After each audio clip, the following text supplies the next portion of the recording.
before me that see you. Na me gidi say wo ho ye. So ho ye dia me pacho ka se amen.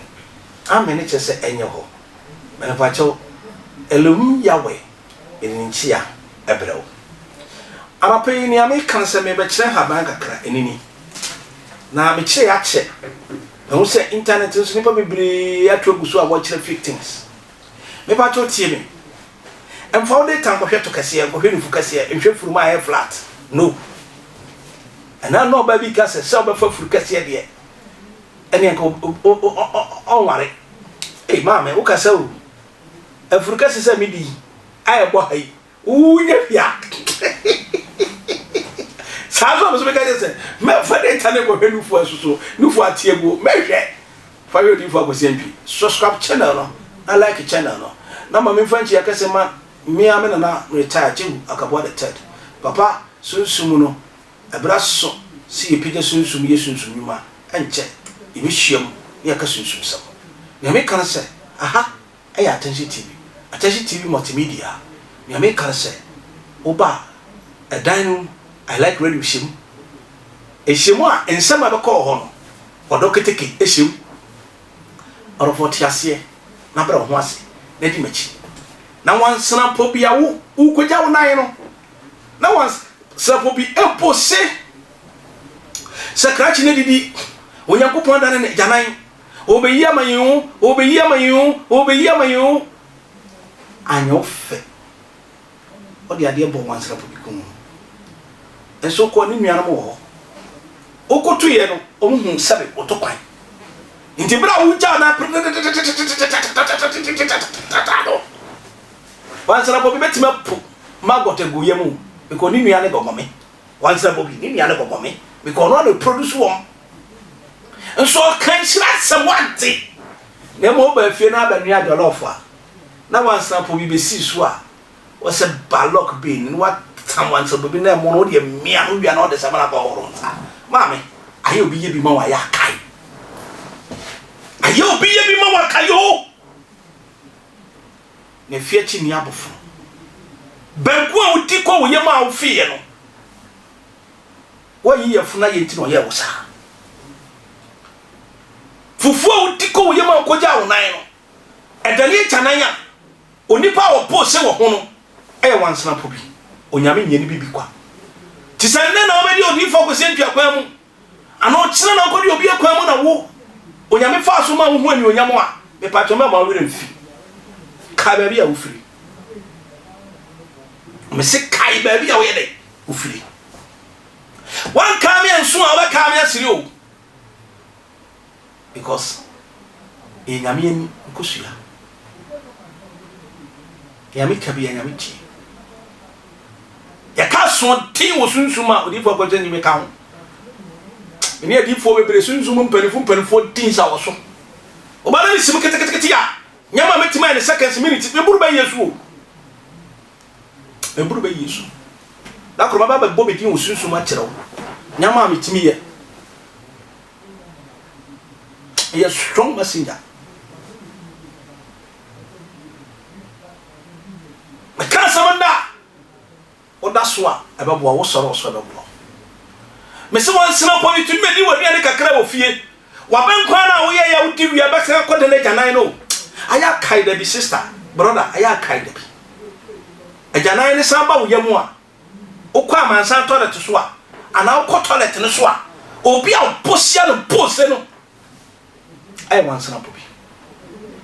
abo akwa le bi so o kire do kire nipa na nam abo akwa le bi ani brenti no ye di fita pa na tunkum mu ne ye na senso o kire ba bi obi egu atoa wanya yeye na mu na ni brenti e bia na e boso ma arafo a wo hwe me ana pe me kanya nsasampa mu oduru fani de ma wan sina pobi iko waja dan na wo kɔ ne he no aduan na wodi ye no eda jese be ye janan a wo kɔ akɔ ne no o kɔ afatore tru ti ro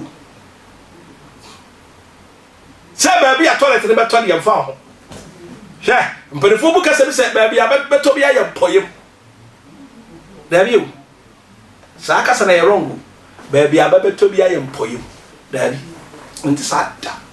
se da na timi koto amna ye tu na kokomi nimu se bra ye tu ma ho ye fie ya fa kokomi ngum asie da na ne kokuma hwan ne bedie kokomi no ma goto ne bedie ya fa bi egum na abo wansena po bi tima kire so do we na mistakenly wa beto wodua ne so a ana beto nsuo mu a na de na hwefam no atietia na wakuno ma me nti woni nka yesa oni odo sa abo na watime produce mu a wotime boa wo no wadi o mani asase mun sam doso sana asase su sam doso se wurade yakopon ma ye de aguro to fama ni fidia ade ade bia wodua asase mun se tumi fidia ne nipa papa kai nipa na ye nipa doye kai nipa na yi odo kire nipa men tue nipa kaso bone ko yakopon ma wo de aguro hye fam wantana so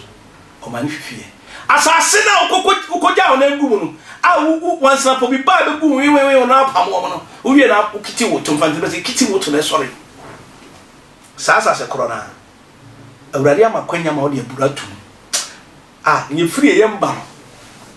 ehu ofiu ne mu ye koye mu de pese ho tie se ne bible kan the book of Acts no 5 also we cannot give our food to the dogs se na yesu ka asem ni kire Ghana ni on chasa yesu a anka be wo orofo nyanka ye ma abo wansana bobi na ne huhia sanka ne huhia anka o ma ho na utu nka o yesu hu ma goto hu nsama mena na asem aka o se nsama yakayaka wonyina woni baabi a woko nsama yakayaka wonyina woni baabi a woko nsama na akoto ina wambu na wodi adrogu toilet nso wo foro basoro no sansama na ebi ko fa isikadru sansama na ebi ko fa be ya asore adwuma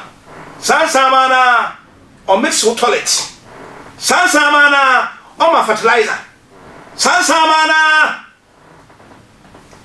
ukoja na toilet ne dia no wa to no wa sa fit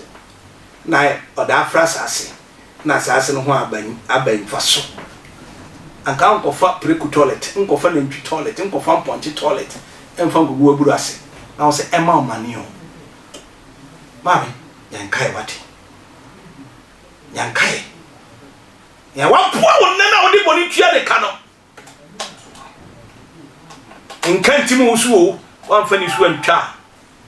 odi sidi betwa na wana ye wodia na wodia ne nne no eyaba betwa ne tena odofo yanko ye ni odi fo matras de kase begosi ya ene nsem a etoni pa akoma so about trimu a obenya odo ene tema wei eyo owo ahaban mi moni dia kasa nkere eyo owo ahaban awo me betre condition ti aboto kakra eyo owo ahaban se nete kane no obekọ emusie kwan so na e bi esisi flowers so ewo aba me pacho tie ne o ewo aba we so the flower nie be so aba bi wom as ye tu flower efiri mu a bon se aba no ehyem ketwa na tse ball me pacho ewo a na petia spread me be kire nyama num bi a ade wetimi ye na ope bi a me pacho me telephone number nie 0543 419160 0543 419160 and 0553 asawe no mana me bono 0553 404062 but some of you for say kiri ekwe me pacho o friend man fa nowadays if I don't need you don't call me cause eno jaba kan cause certain things are bothering ne kan say yentiase ni hu ni me pacho ti owo ahaban ni wei obi se owa ka obi ye panano aduro me pacho nkasa tumirika na kotinisi wotinisi am pacho nkosi akokọ adaso abobọ no me pacho yam fra duro wi wo yam fra pe me pacho fasere nipa ni nipa dua nyina ba bia abo won ka no ye fasere bo se ne sini nyina pie ututuri nyina fu a asa mo de ka ba bia problem ne ba pe poison nyina asa woni nipa dua mu orofo happen na benya nsa tinam se memfa ne din tudwa nti membetre condition mu a aye mmere se mani age ho It is all previous papa me dey na nyo wa haba ni bi wa otimi bi to ho me pato wa yam kosua na hunu na wie kosua na kokona das wa yam na hunu na wie me pato tie na tie ni ye wo dia obeye ni na de ya fie bi die ni so afra na de asani pedua ni na me pato poison be stop seconds anything na na no papa no tumi tena krase tena ni kwa be tum tu sade we na ba keke no oyam ne powder na hugu fie compound nyina na me pato owo empenetrate da ombamu da odifo ko sentwe no odifo amedi ba ko e sha da kan pop that the pop that ni dia na odifo back to back ni abai shi se ko ma me chia madofo bi na ma me chia madofo bi ni onimi nyansa no ono kozongo koto wachi no bi sasa away o mama se kakra na tishi to kusuma me hia ni ba ye ho ti so wemfo na defo ti me pegya do akosi ba bi okwo social media akonkonsama amanfo di wonyina ye hia fo ma awrade ne yentra na yenko ye ni man ahaba we ne to so nyere ma kire ba ko wo me pacho akoda ya wo de ketekete a esoro yade ye bibi ya friend say conversion na ache no no wasensen ye di ni mi kekko because me say me kira de me say me for the din tuja because I am a man of what o papa me fro me pacho me bana onya conversion na esoro kana na ye ni call hospital ya kwa ya bre etu be pa na wakotoje esoro ya ni wo ya awrade mu ya bobo ate me say ya on kai mo me pacho de kwa hwade na haba say flowers na wo so no flowers no e na wo te na wa yam na de gale kakra na de afra ya yinkutu na de asra kwala ate ko because a hit na jira kwala nim a hit me say a hit but the sana pen one ate kren ate o me ba cha tie me sa kon ne to so me nsa no me se be tena senche odi fo me ba sa me be cheche wo se me ba sa me dwiri ma bubu no ma sei na mama bo nsa nyuma aye kwa ne nyame ani onyama be dey abe kese a house of direction we so for now fadi we di kwa adwuma anya adwuma because maintain ko we be ko fa na pa no amana chi fo okro na me ko fa we maintain ko me ba to tie obi se mame papa ya would catch se me dey be hu me pa to no ablekuma agape William Street o ko agape na o se wo free people junction o ba ko agape inside junction so me somebody so as safameda no your God's revelation as a general overseer, as a founder, and as a leader, as a servant of God. We say, I saw the director, William Street, somebody miss you of a I echo, na eba. Me bato tienye, ya kone ya toso phone. Shadia, ya woni pabi ha. Sabi ne ho pon wonam kankan ya wonam kankan yo ha opa yusudio do la te o wiase nyina chene to twina kasha edaye twina gaga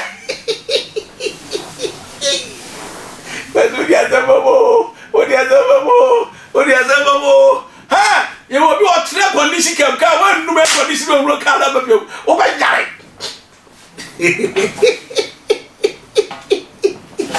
Bebaja habawe. Well, yeah, money. You're really different. Fancy for the exo and money. They are for ten young kind. Bebaja posa habawe see. Not 10 money kakra. Patos na posa na money winning na amfa. We are paying down sasi. Mobi chiro sato down because motu pon o honam kankan and cameraman we have friend say simply ai oba de ma be fi wi na e simply what is that we camera was gbe no ma gbego oh me ba cha o me chiro sato down ye pega o tu ye mu no ye ni twa sa ni ase twa sa abra na boli ro bro ye twa wi am pa cho fa ni sina hu nyina ma ho ewa ekakra san ye anapo ye na repetutu transia ma ewiampie na wadware o dware bi na koda san ye na fada adechia na wadware ma me tie mi koso ya chali we na otwe pe sent no etu afiri ho wonam kankan ya papa wonam kankan ya se anu ma fodo body odor is bad than ma fodo sanu mun dia hunya biscuit bi na we are sent in the baba ina wonam kankan dia bi do nya me ha sa ni pali wura ko ni simu a wa ya abafi orofo kodi fa ko jantwi me the last one me count me say 5 pen na me kire me nche me bli 5 pen na kire avetie obia anum kankan fo na me be kire no mouth subanin peace anum kankan mouth odor hwade nuanso hye na fa haban we ye ndede de me mani huru ye ndede de we ndede de dem sa na de haban nso na gira wonum si wanuma by 10-15 minutes na wapiegu na wasan foforo na haban hye na wapiegu na wasan foforo mama ye the week back bibia be fine o sina se be den anka bodi fo hwe sia ba ko tuwe no men someone ko bo ko tuwe bo ne pa ho ne be bo me seso ka ba ko ese to doctor fuka so mutu be dure na me dia ya na ejina me pesa wo so fa na o ye bi onofo obi se di fo yi ho enika a me ho enya nika nka ho ana be wa me ntina me yira wa me no tie mi enne ye wo ma bibri obi a white ye enso insuo gu freme ano me kire public a freme na me kire wo ne a haba nya bi habitim dia yi bari kire me e ma bibri ne sabe o panti mo pom papa e o ma bibri o ye fefefe be under canoe enkoyi bokono abo pad pefu be say e yakosu kuma na bo sa boa e part ho fe so bi nkoyi freme wate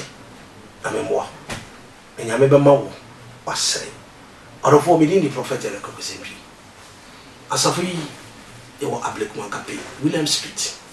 le patio free pentiko chese ba be just 5 minutes we do asoro ne me pesa wo ye ne se che wo ho ase na hwe me kira pan emfra tu peja wo to Abra. Now be bring have an until I'm saying 5 pay. That's unless yes to be young quachea. The Wabba Chili Macao. Already young couple cast so no pigeon in Yamano. 1 year was I know you ye. One more pine co ye. Fanny day, a man wants to be. As a man will be wow, my toilet. What to be here? Fanny day. And then Robert Crown so toilet crowd with a flashing shoe, and so are the flash of toilet. And who any can, as in your tear class, but in your tear class in Yansa, say, wow, to cool. Yansa, your wound, your perm, cassette, a ratty, rabba, whom you be upon, and for me. And I do our shame, or so in San Mawati, for who dear, what dear. Yadia be a tono muscle, ready you feel so. No, you hear, but I see, my crow, bye bye.